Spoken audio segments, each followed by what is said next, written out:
Welcome, and thank you all for joining us for this episode of the Crexi Podcast, an insider's look at all things commercial real estate. In this show, we cover a broad range of topics that cater to CRE newcomers and industry leaders alike.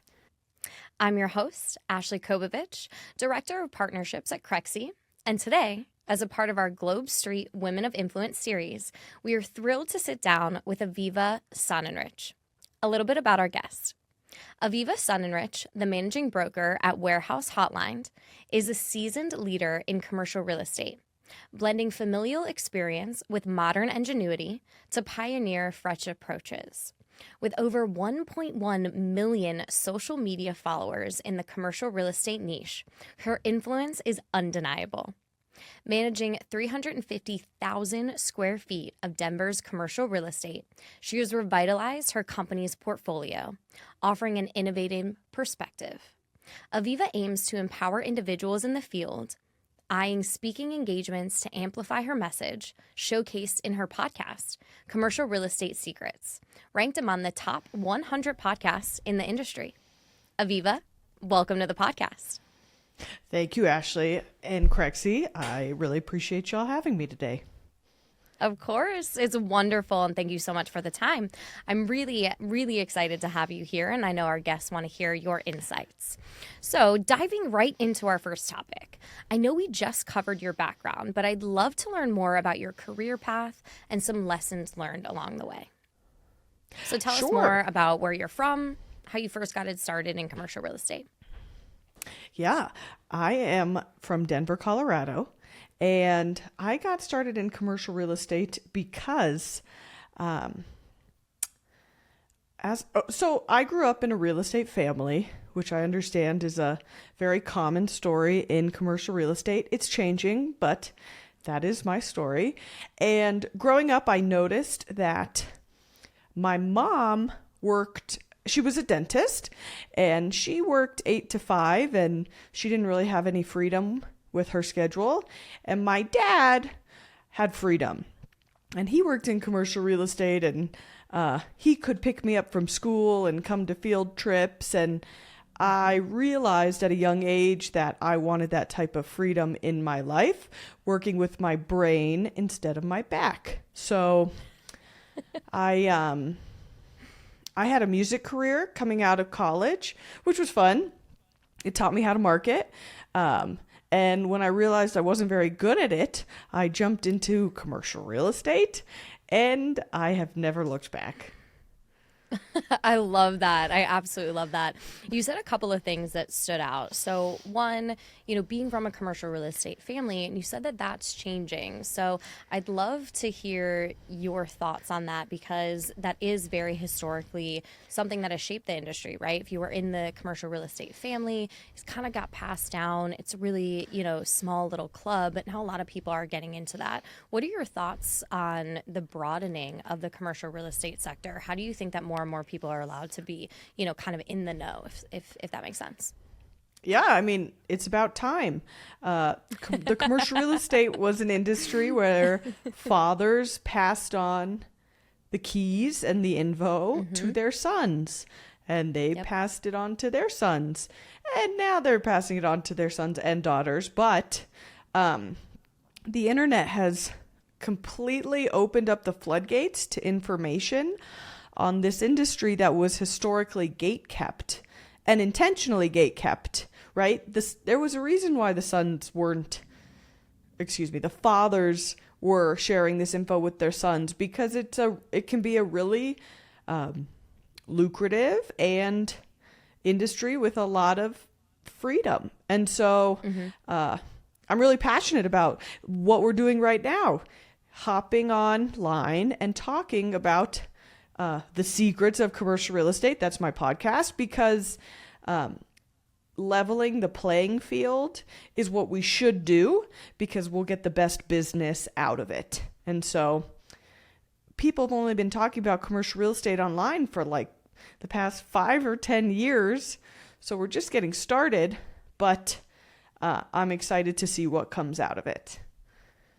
Absolutely. And again, really good nuggets into what you're saying. And we'll talk a little bit about women in commercial real estate later, but you're mentioning, the fathers and the sons, now more the fathers, the sons and the daughters, and more women getting into it. So I love that. We'll talk about that a little later in the segment.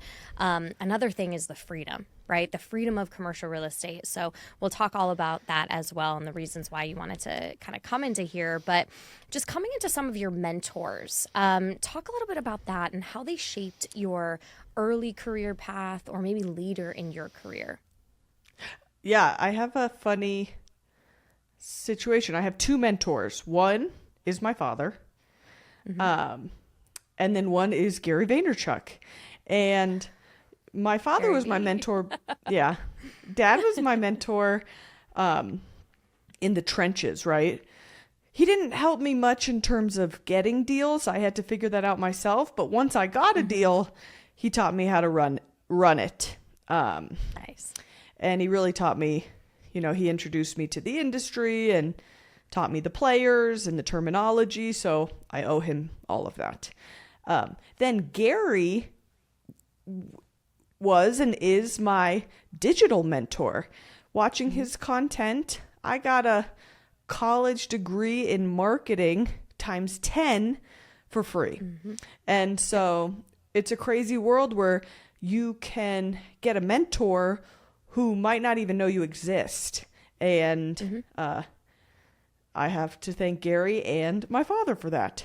So I like it. And you mentioned this earlier before, just, the world of the internet. You can kind of go out there and learn everything that you want to, right? So you can either do that yourself, and a mentor can be someone that you don't even know or doesn't even know you, but you've obviously met Gary. I don't know if you want to give a little insight into, how you made that happen, how you, kind of merged some guests on your own podcast. I'm sure our listeners would love to hear that story. Oh, well... Okay. Yeah. The Gary William H. Macy podcast. Yep. I think is what you're referring to. My husband's family owns a Woody Creek Distillers, which is a distillery, and their brand spokesperson is William H. Macy. And I knew if I could get Gary to say yes, that I could get Bill to New York City for the podcast. So I just reached out to Gary. And this is after years and years and years of engaging with his content, showing up to VCon. And he just said yes. So then once I got Gary to approve Bill on the podcast, then I had to ask Bill to go to the podcast, which was funny. And everybody said yes. And it was iconic. And Gary's actually going to be on Commercial Real Estate Secrets next month, which I'm really excited for. And he's just an awesome person, and I'm excited to bring a ton of value to commercial real estate professionals by picking Gary's brain. Congratulations to you. That is a huge success, and I think a huge lesson to our listeners, right? You're going after something that you want, and at the end of the day, you just asked. Right? You pick up the phone, you ask, you use some connections. You never know what they're going to say, but if you don't do something, you're never going to know, right? Shoot for the stars, you land on the moon, whatever that saying is, right? Just pick up the phone and ask. And I feel like some people, in this day and age are kind of skittish or afraid to do some of that. So that's a really big lesson, I think, for our listeners. What other lessons can you share with us that maybe you learned early on that were crucial to your success? Oh, well, this is a big one. When I was a kid, I was obsessed with Oprah, and I wrote her a letter every single day. And after years, she finally wrote me a letter back. And that taught me persistence. And in commercial real estate, if you aren't persistent, you're just going to get literally chewed up and spit out. Yep. And so persistence in all your endeavors, some people get self-conscious if they're persistent in asking for a client people get self-conscious, but what they don't realize is we live in a world where we all get 500 million notifications an hour. And just because somebody says no the first time or the second time or the third time or the 10th time doesn't mean it's the end. And so persistence and the long game are a magical combo that if you just keep exercising, amazing things can happen. Like Oprah will write you a letter. That's an amazing story. I can't believe that. And then again, that goes back to your original story. So obviously this has been inundated, and kind of ingrained in you since a child, right? If you don't ask, you don't receive. And that persistence is key, right? There is a fine line between persistence and being a pest, but especially in commercial real estate, it's not a no, it's just a not right now is kind of my opinion, right? I'm in sales, I'm in commercial real estate. So I probably called a lot of our listeners here 700 times, but on the 701th time, they're going to say yes, right? So as long as you're polite and you're providing value to these customers and potential clients as well, I think it really is about persistence. So I love that key takeaway. Thanks for sharing for that. Yeah. There's obviously like an element of social awareness, like. Right. And man, I don't even know how you teach that, but good luck. You got it or you don't. Yes. But the politely persistence is what we'll maybe call it together.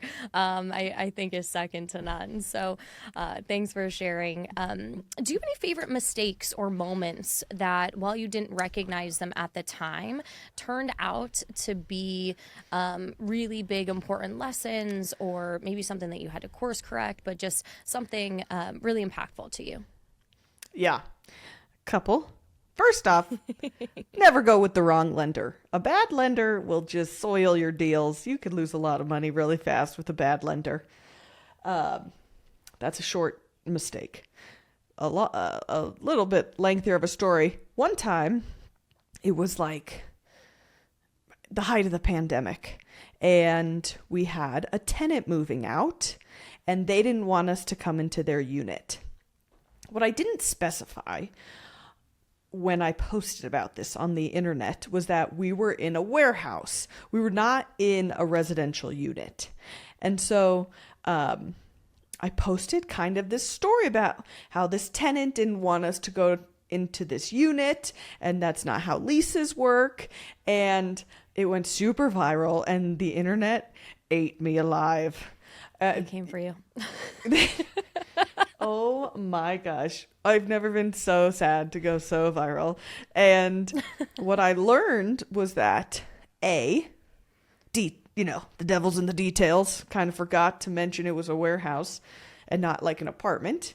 And then B, overall, the internet, if I want to approach the internet, it's more tenant friendly than landlord friendly. And that's a interesting balance to just try to understand, because obviously our clientele is more landlord friendly in the commercial real estate space. But if I want to reach a broader audience, I want to go for the more tenant friendly content. So just trying to find a balance there while not making myself look evil on the internet. I hear you. And those are really good lessons to learn, especially, early on. And I'm sorry, the internet is sometimes really mean and trashy for no reason. Okay. It's something, we all have to kind of deal with, unfortunately. So be kind out there, people. We're just humans at the end of the day. But I love that kind of shaped how you create some of your content as well. So learning that. Talk to us a little bit about the story of founding Warehouse Hotline. Sure.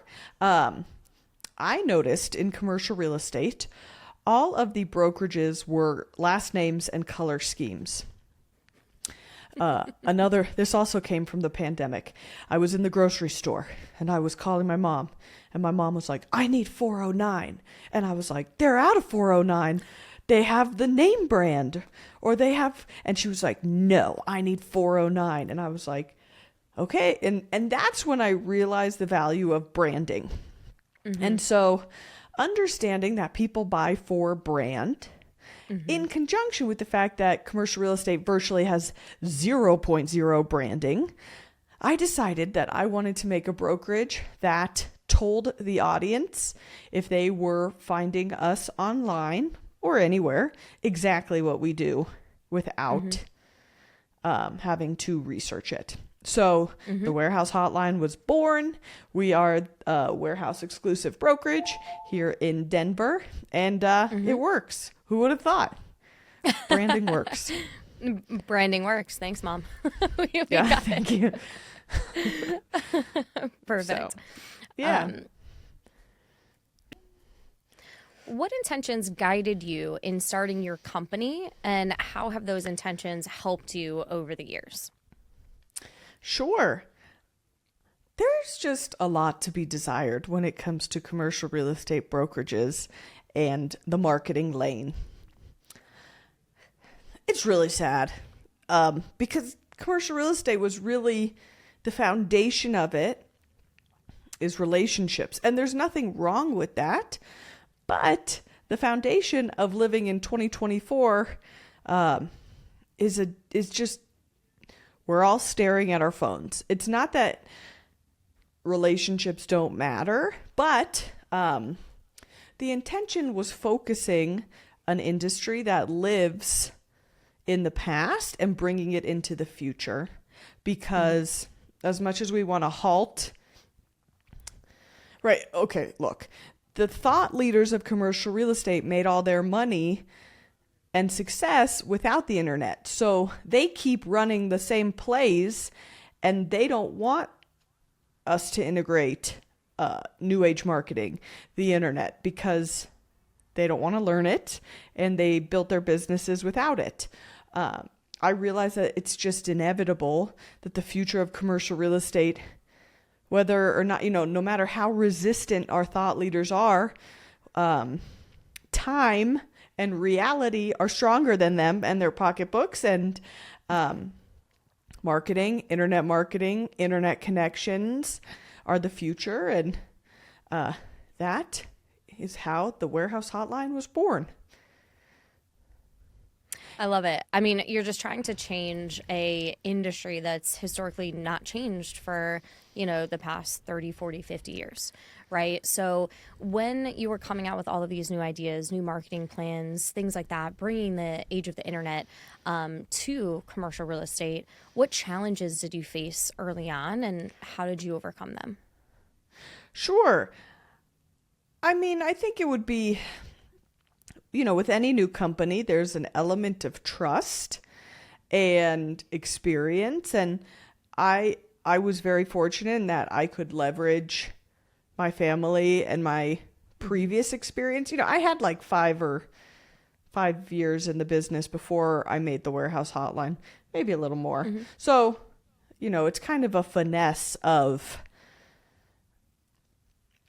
bringing all of the best elements of your past together. And then ultimately it's about convincing your client that you're going to work the hardest for them with their, with the best intentions. Because ultimately you could go for the old tried and true broker or brokerage, and they could have bad intentions, or they could be ethically unaligned with you, and it's not going to work even if they are the most successful brokerage of all time. So I think, I kind of think of brokerage as like a hand holding situation, and really caring about my clients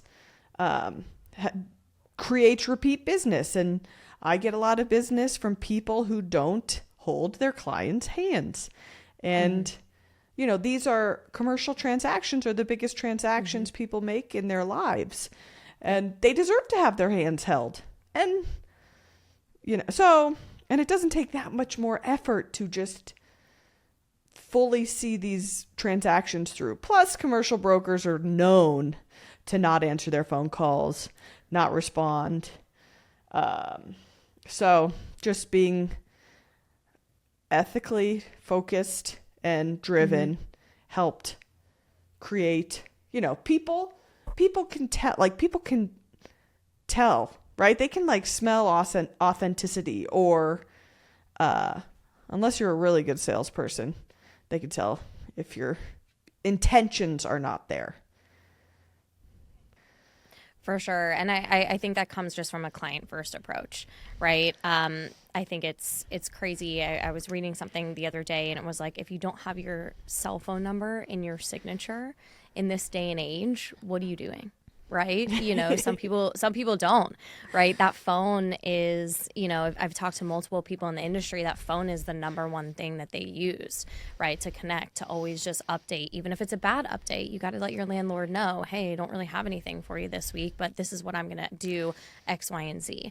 Or if it's an advice that, maybe someone doesn't sell right now, or whatever it is, you want to make sure that you're, ethically standing by what you believe that they should do and holding your hand, or holding their hand, right? So I think that's a really big testament to who you are, who your brokerage is, and why you all have been so successful. So in addition to that, some of the advisory principles that you just spoke about and how that guides you and your company, how have you adapted your strategies or potentially stayed the same in this current market?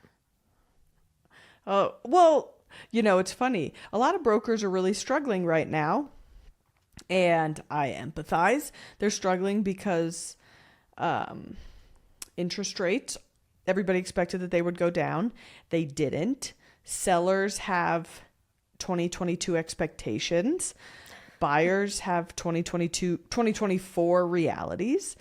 And to me, it's very obvious. The brokers who are not using the internet to get leads and to create awareness are struggling. And I could yell this at them, and it's still this thing with the ego. Like in my market, in the Denver market, I love my competition because they will not show their face on the internet, and it does nothing but help me tremendously. And it's like, it blows my mind, but they can keep doing that, and that's fine. Combined with that hand-holding approach to brokerage, where a lot of the deals I'm doing right now it's repeat clients because we did the deal last year, we did the deal the year before. They need a new lease, or they want to sell, or whatever it is. It's a combination for our success of utilizing the internet and presence and proper marketing and repeat business with the client's best interest in mind. But I've been thinking about this a lot recently. If we weren't so heavily branded, if we weren't so present on the internet, we have an emailer every Wednesday called Warehouse Wednesdays. If we weren't putting in all of those reps, would these clients be coming back, or would they be jumping ship? I don't have an answer to that, but I'm going to keep going because they keep coming back. So it's great. Yeah. I hear you. So I think that what I'm hearing is a lot of consistency, a lot of continuing to do the reps, right? You might not see the success straight away, but if you keep putting in those reps, you keep making the calls, you keep sending the emails, you keep doing, the Warehouse Wednesdays, you're going to reap the benefits of that. So maybe talk to our listeners about some other key work ethic fundamentals that you personally maintain today. Is there things that you do every day, every week, in addition to some of the things that you mentioned? From a very macro level, commercial real estate is a long game. The way that you can maximize your time in this industry is to just keep going. Everybody thinks you could just become a real estate broker or syndicator and it's quick money. And that's not reality. The reality is it takes a very long time to get stability. And the more effort over an extended period of time that you're willing to put into it, the more freedom you'll get. But that takes a lot of time. So in understanding that commercial real estate is a long game, in conjunction with posting on the internet's a long game, having a podcast is a long game. Understanding what else am I going to do all day, every day if I don't play this long game.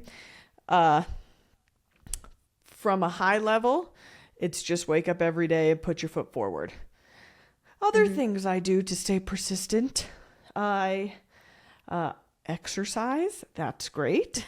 I set boundaries because my therapist told me to, so I try to not work on weekends unless it really gets the deal through the finish line. And I try to prioritize time with my friends and family because it's not all about work. But I find if you really focus really hard during, your 40, 50, 60-hour work week, you can do great things in this business. Yes, I love to hear that. And, in addition to your persistence, I think, another thing is prioritization, right, is what I'm hearing. So if you prioritize really the hours that you're at work, you can get to that freedom that you're talking about. And then also prioritizing yourself, right? Filling up your own cup so you can fill up others. So I love to hear that and just kind of resonate with you in there. So moving on to our second topic of the day, one of our main topics, let's chat about social media, specifically your wild success with TikTok and utilizing untapped technologies to grow your business. So when did you decide to start using social media? Why prioritize it? Self-promotion? What was the thinking behind that firstly? Yeah, so my friends and I are kind of like marketing nerds, and we started hearing a rumbling about Musical.ly, TikTok. It was like late 2019, early 2020, and everybody starts, like TikTok's going to be the next thing. And I recognized that I had missed the boat with Instagram on the upswing, and I just promised myself I wasn't going to do that again. So, okay, I have it in the back of my head. TikTok's a thing. Okay, we'll get there. And then the pandemic hits. And we're stuck in the house. And I have this really adorable one-eyed cat. And I'm like, I'm going to make this one-eyed cat TikTok famous. So I spend 3 months just blowing Henry out of the water on TikTok, learning the platform, the do's, the don'ts. And he's cute, so it was fun. One of my best friends called me in June of 2020, and he said, "What are you doing?" He said, "There's so many cats on TikTok. You have so much competition. You should talk about your job, and there's no competition, and you'll be able to break through a lot faster." And that was an aha moment. Back to the fundamentals of supply and demand that I learned in high school, that when there is a high supply of something, there is low demand, aka cat videos. And when there is a low supply of something, there is a high demand, commercial real estate content. And that was the beginning of a rabbit hole that I am still falling in of. Yeah, just discovering the endless opportunities of commercial real estate online. They really do say it just takes one phone call, one thing to kind of change your life, right? So I'm sure that call in June of 2020 just sparked a ton of different ideas for you. And, we're happy that you actually did that. So thank you for bringing us all the content. So since that day, you've built a massive following online, if not one of the largest commercial followings in commercial real estate. So what specific strategies are working best for you? What did you try you didn't like? Give us a little 30,000 foot overview there. Yeah. I mean, high level, you just have to try everything. Just test and test and test. Then, zeroing in, I like to say that there's 2 types of content. There's selfish content and selfless content. Selfish content would be like a picture of me on a boat posing. That's kind of like a little like flaunty that nobody actually really cares about. And it doesn't bring value. unless I have a super hot bod.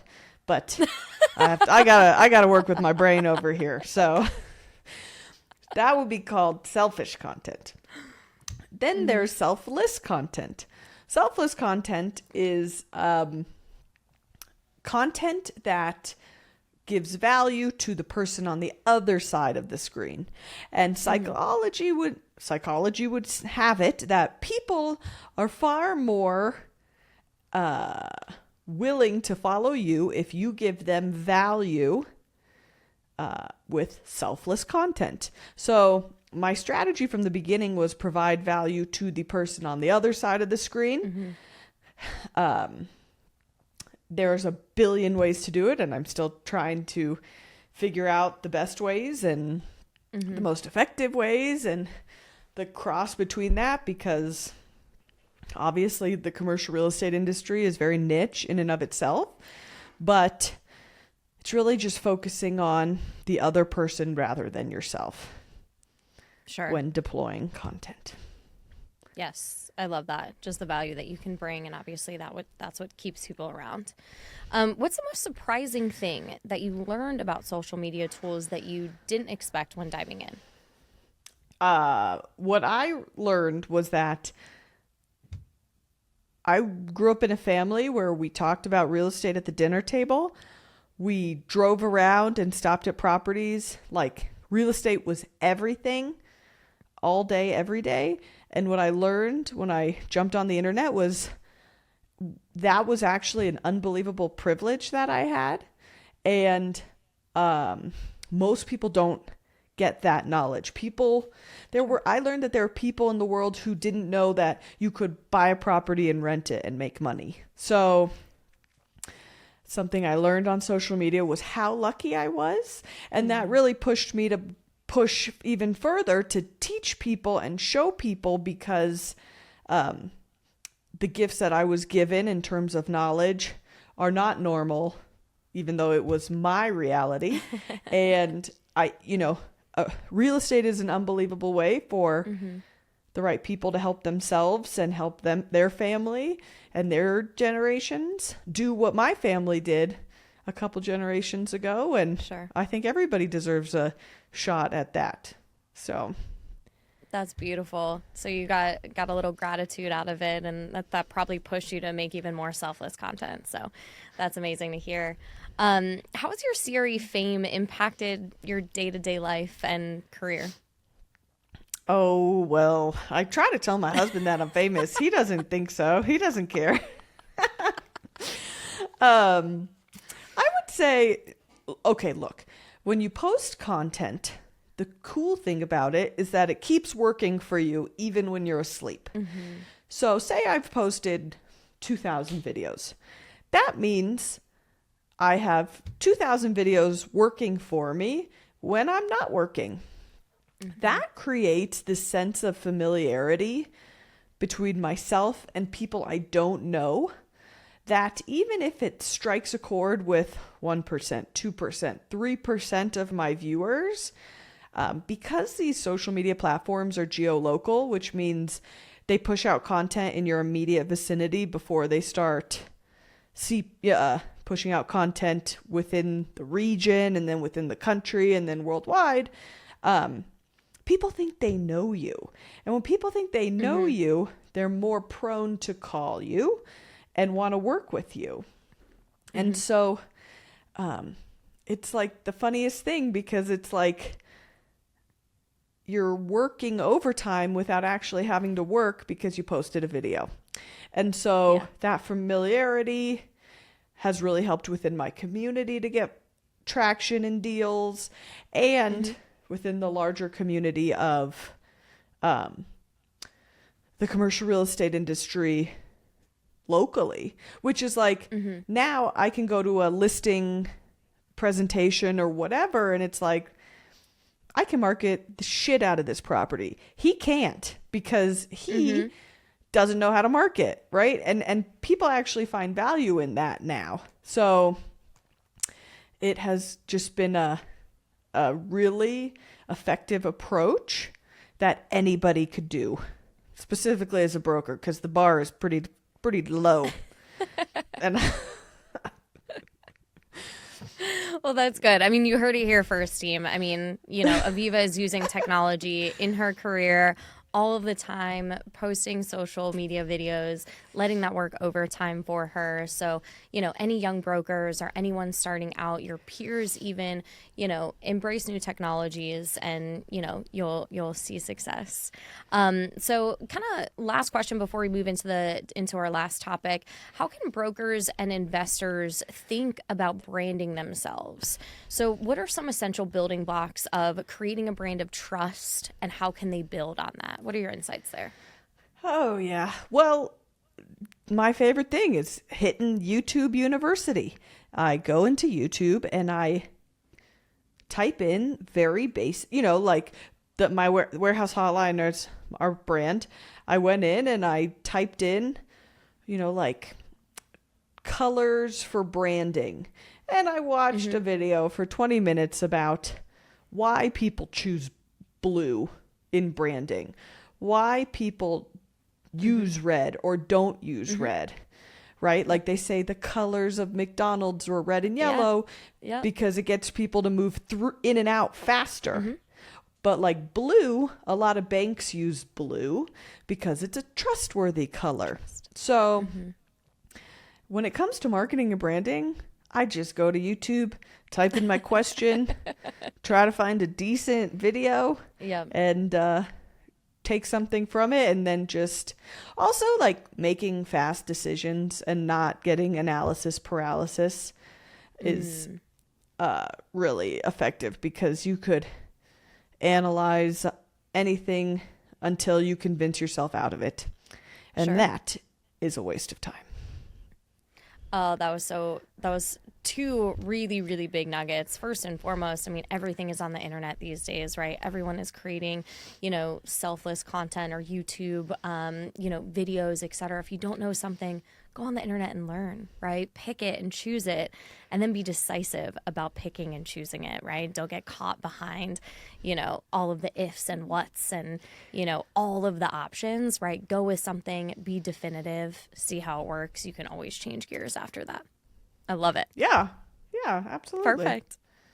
Well, moving into our third topic and shifting gears a little bit, let's talk warehouse and all things warehouse hotline. So first, what's your 30,000 foot overview of the industrial sector today, specifically in your niche of warehouses and in the Colorado market? I love online shopping, and I love that everybody else loves online shopping because it keeps these warehouses full, and I love full warehouses. No, look. Speaking to my heart. I know. That's how I justify all of my Amazon buys. I'm like, we need to keep these warehouses full. Click. Yep. Anyway, it's so crazy to watch this insane change in the way that humans utilize real estate, right? And I would say in the last 10 years, we as humans, if you're paying attention to commercial real estate, have seen two huge changes. One, the uptick in e-commerce, and two,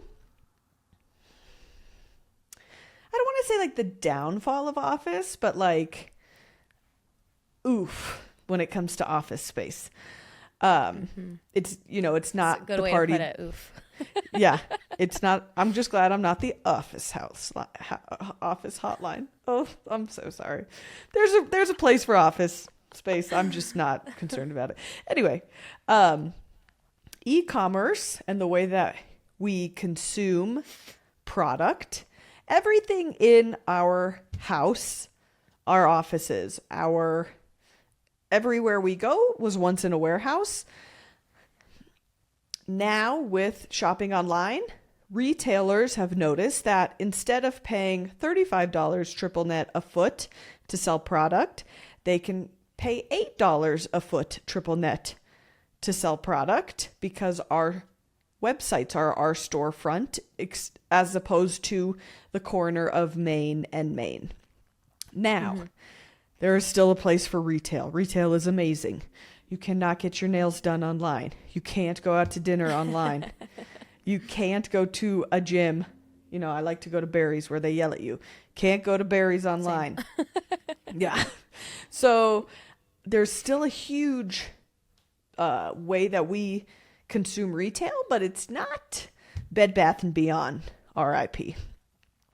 Now, what that means is, America, I know, of blessed memory, Bed Bath, I know. But what that means is, you know, the United States had an oversupply of retail. We still do with all these shopping malls and big box retail. But the way that we consume product is we have the wrong infrastructure. Back to what I was saying about supply and demand, which is why we're seeing these new big warehouses being built all around us on our freeways, because we do not have enough inventory in our cities right now for industrial space. What does that mean? They're going to keep building them. And we're going to keep filling them, which is makes me a happy lady. And another cool thing about warehouses is they're a really simple product type. They're boxes with doors and driveways, whereas an office building is really complicated. And I don't like to work that hard. I'd like to just fill these boxes up. So there we go. No, I hear you absolutely. And those are really good points. So tell our listeners, what makes Denver special compared to other industrial hubs, right? On our prep call, you mentioned Colorado's legalization of recreational cannabis was huge for the warehouse industry. So can you elaborate on this and maybe some of the differences for the Denver market? Sure. Yeah, I felt, you know, look, my family started buying warehouses in Denver in the 80s. And something crazy happened in 2010 where Colorado was the first state to recreationally legalize cannabis. And what we saw overnight was that, and this literally happened overnight, they called it the green rush, and 25% of warehouse space in the Denver metro area was absorbed by cannabis users because landlords could get more money and these people needed places to start their businesses. So it created a huge supply and demand issue in our city that was in the favor of landlords the folks who own warehouses. And so that was kind of the beginning. It was like cannabis and then e-commerce of this like domino effect of warehousing and just the way that societally we consume warehouses. Here's the funny thing about cannabis. Warehouses are not meant to grow plants, right? Agriculture and warehouses, it's it's not a thing. But in Colorado, it was illegal to grow, and I think it still is illegal to grow cannabis outside. So they had to go into the cheapest product type possible. So like everybody came out of their basements and went into warehouses, and it was the beginning of a really monumental change in the warehousing industry. And it continues, as more states legalize, it continues to just completely change the dynamics of warehousing in various states. So absolutely. Crazy. Yeah, absolutely. And how are warehouses being affected by current macroeconomic factors? We kind of talked about this a little bit before, but inflation, rising interest rates, higher insurance costs, etc.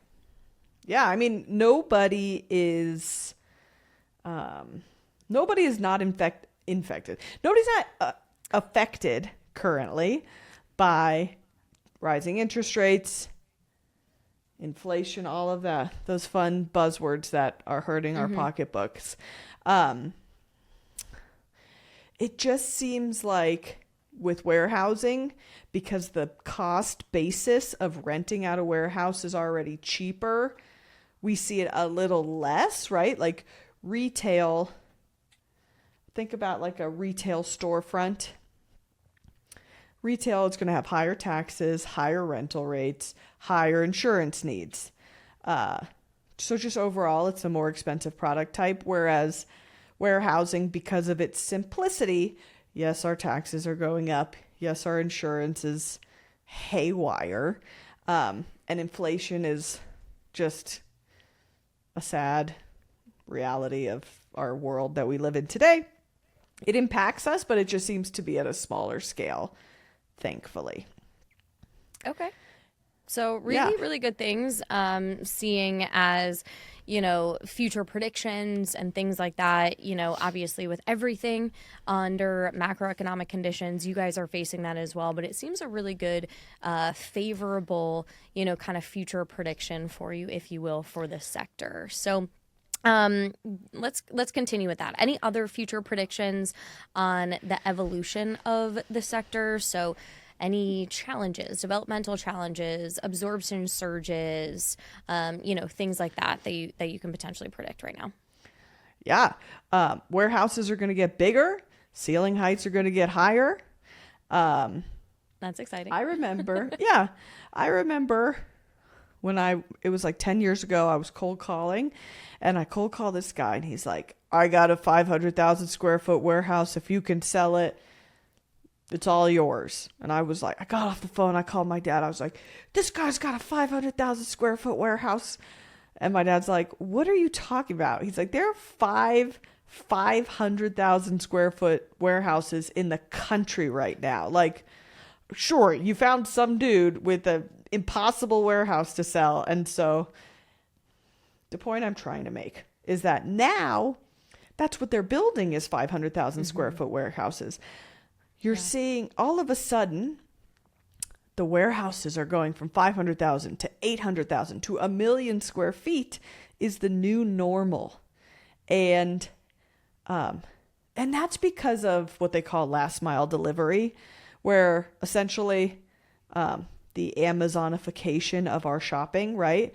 You used to buy something online 10 years ago and you'd like have to wait a week or two, and then cue Amazon and you can get something delivered in 2 hours. And expectations as consumers changed, and retailers have to adjust.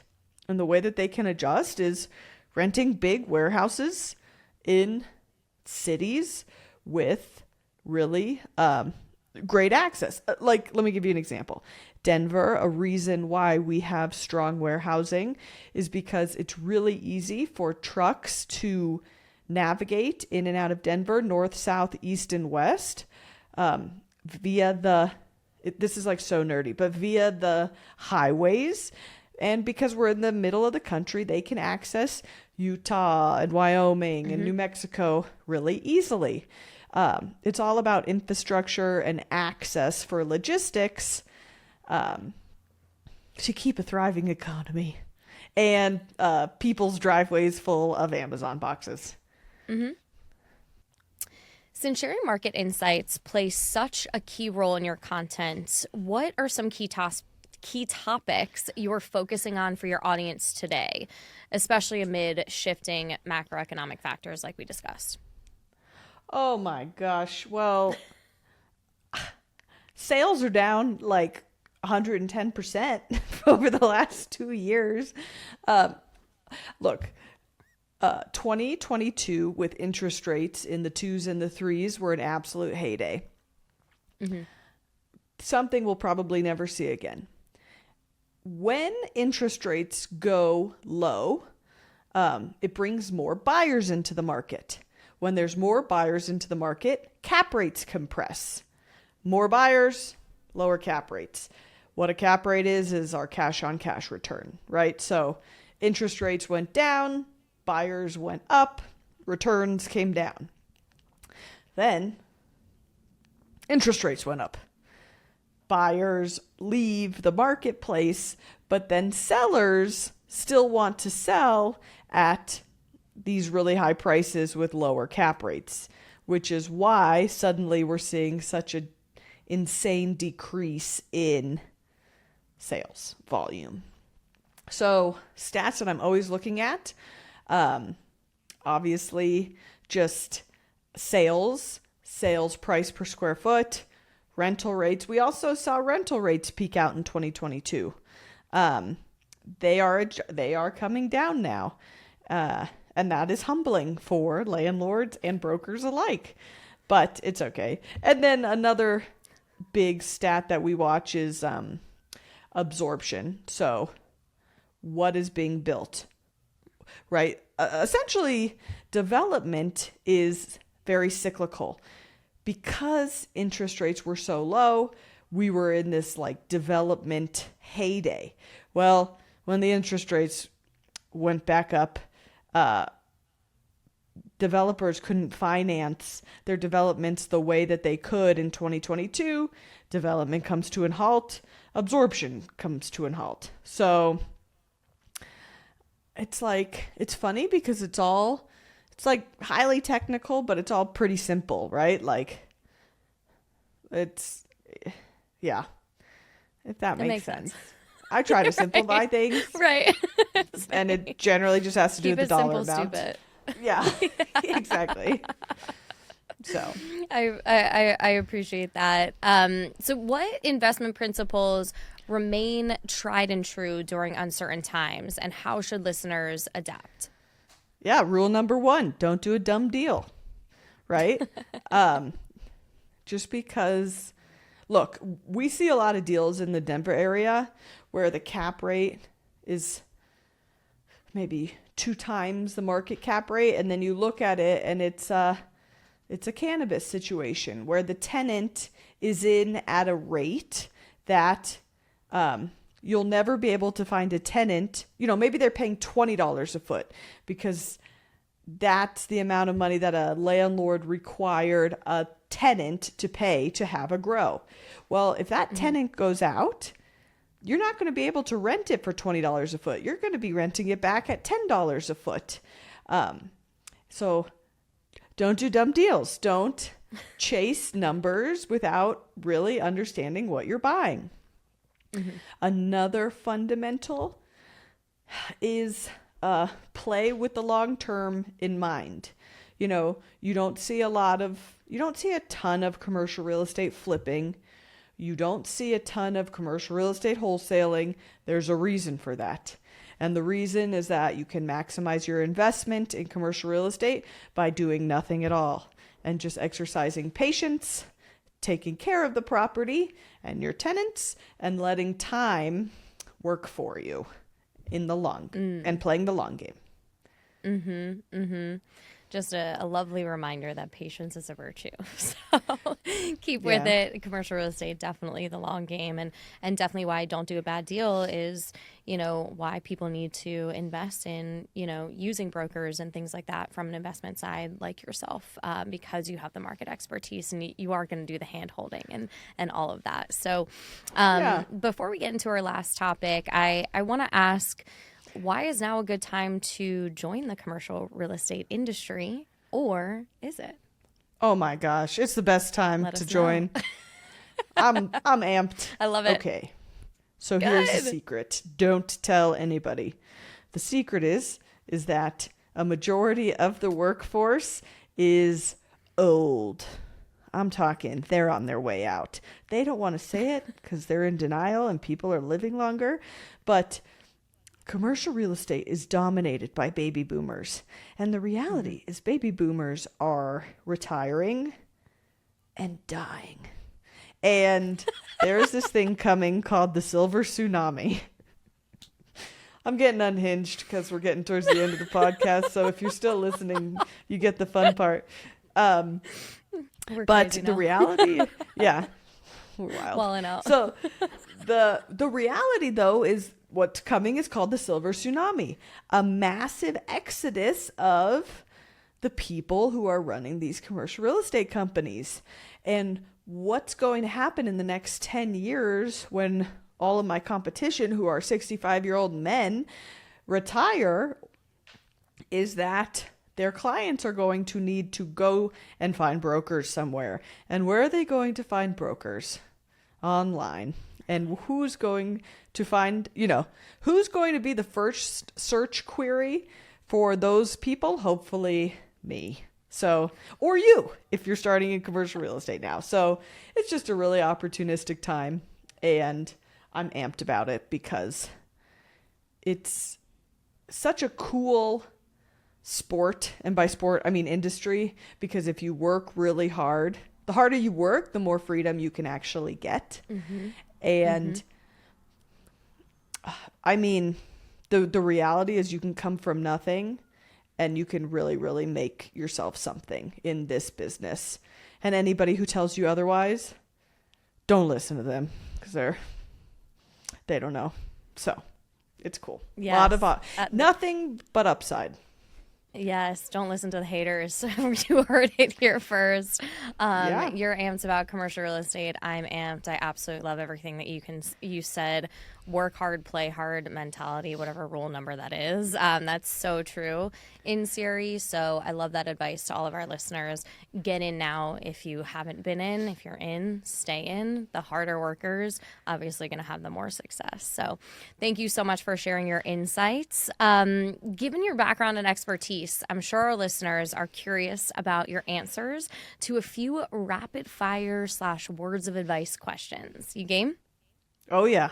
Let's go. Let's do it.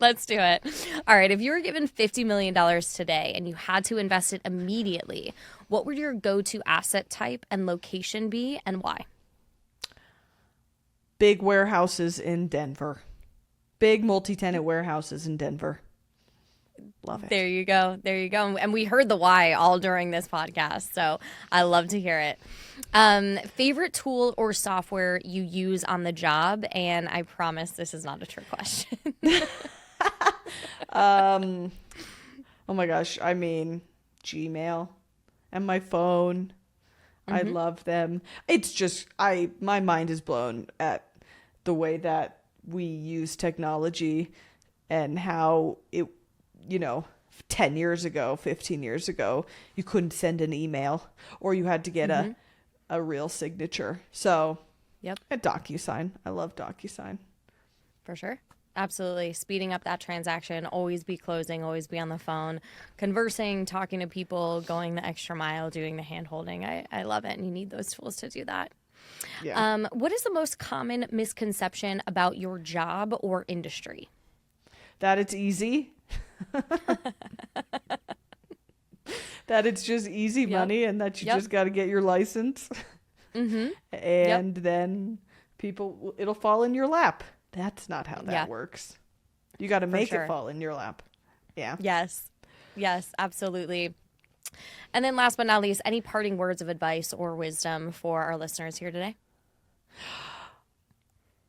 There's something about the way when you get on a website like Crexi. Would we consider Crexi a website or a search? Okay. Website, marketplace. Yeah, for sure.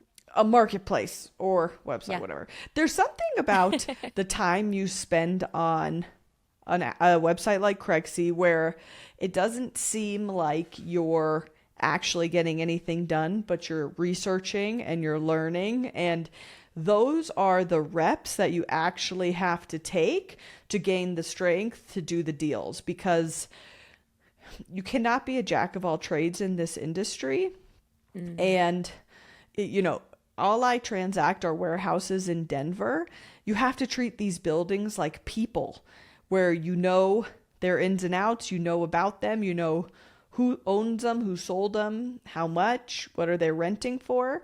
And a place like Crexi is where you can learn that information. And while it doesn't always seem constructive, it pays dividends in the long run. So do your homework, stare at Crexi, and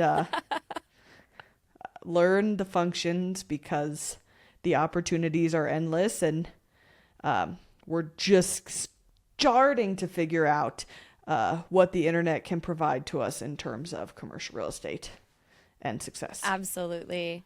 I promise that was not a paid plug. We didn't make you say that. But that's absolutely right. Do your homework, do your research. The more you know, knowledge is power, and it's right there at your fingertips. So thank you so much. So grateful that you sat down and joined us here today. We really appreciate you sharing your insights. I know you're very, very busy. So from the bottom of our hearts and for everyone listening, thank you for taking the time to sit down with us. Where can people find you online if they want to get in touch? Thank you, Ashley. You're a great interviewer. I really appreciate you. You can follow me online at Aviva Real Estate, Aviva Real Estate, or just head to warehousehotline.com and submit a contact query and I'll see it. So, thank you. I see them Amazing. Amazing. Thank you so much, Aviva. And thanks to everyone who tuned in today. If you enjoyed this episode, do not miss the next one.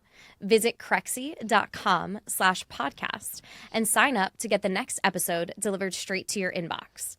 Of course, you can also subscribe to the Crexi Podcast on your favorite podcast app and check out our YouTube channel for video recordings of each episode. Take care and be sure to tune in next time.